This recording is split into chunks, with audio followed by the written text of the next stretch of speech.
Assalamualaikum warahmatullahi wabarakatuh. Halo semuanya, perkenalkan nama saya Urfi Warid Nurshifa, dengan NIM 2311401, kelas 2B, dari program studi S1 Keperawatan, Fakultas Pendidikan Olahraga dan Kesehatan, di Universitas Pendidikan Indonesia.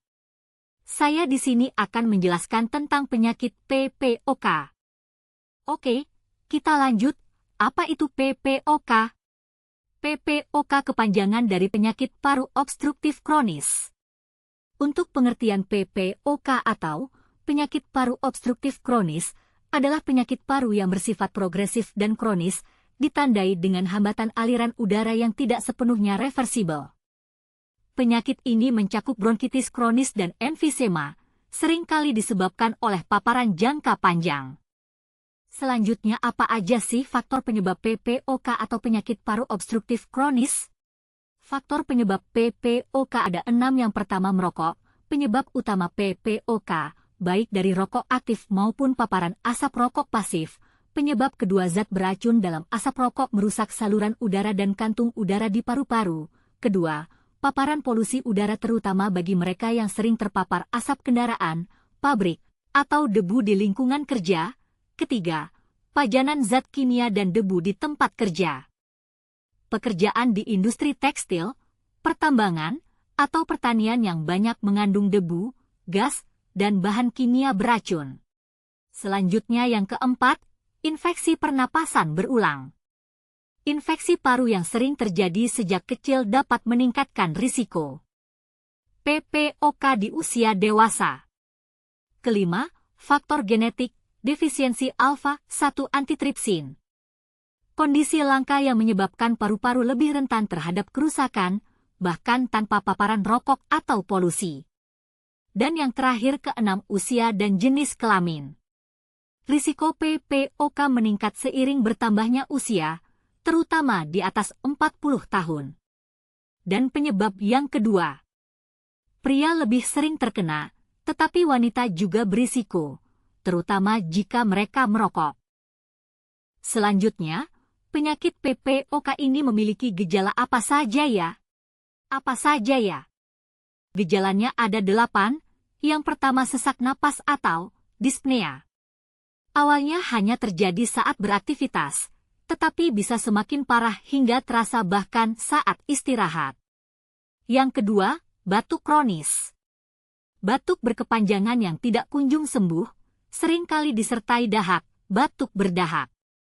Ketiga, produksi dahak berlebih. Dahak berwarna putih, kuning, atau hijau, terutama di pagi hari. Keempat, mengi atau wheezing.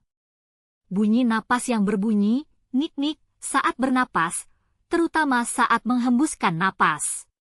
Dilanjut yang kelima, dada terasa sesak. Merasa seperti ada tekanan atau berat di dada. Keenam, mudah lelah.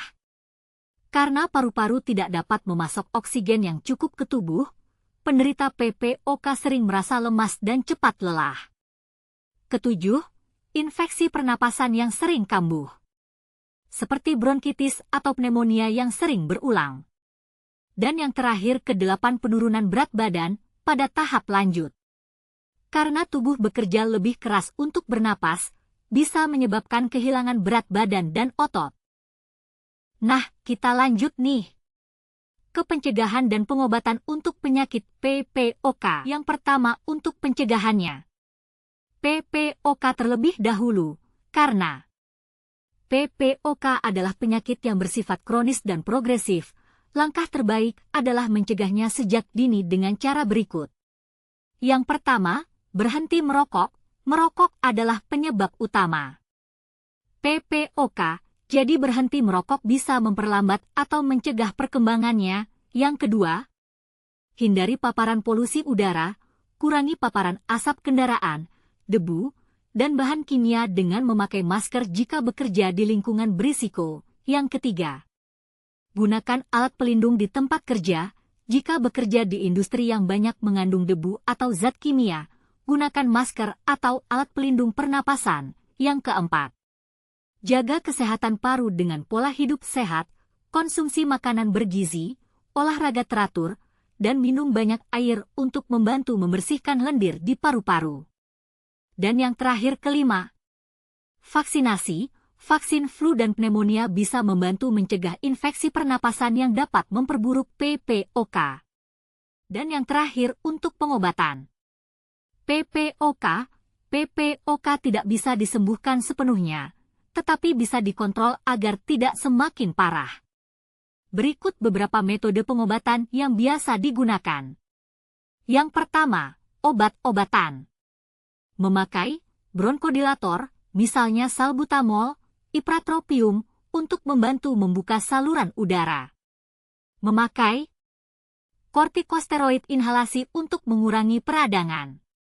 Terakhir, memakai antibiotik jika ada infeksi paru. Kedua, terapi oksigen. Bagi penderita PPOK parah, oksigen tambahan bisa membantu bernapas lebih mudah. Ketiga, rehabilitasi paru, program latihan fisik, edukasi, dan strategi bernapas untuk meningkatkan kualitas hidup penderita. Dan yang terakhir keempat, operasi. Pada kasus parah, seperti bulektomi, pengangkatan kantung udara besar yang rusak, atau transplantasi paru pada kondisi ekstrim. Sekian penjelasan dari saya tentang penyakit PPOK ini, semoga bermanfaat untuk semuanya. Terima kasih. Wassalamualaikum warahmatullahi wabarakatuh.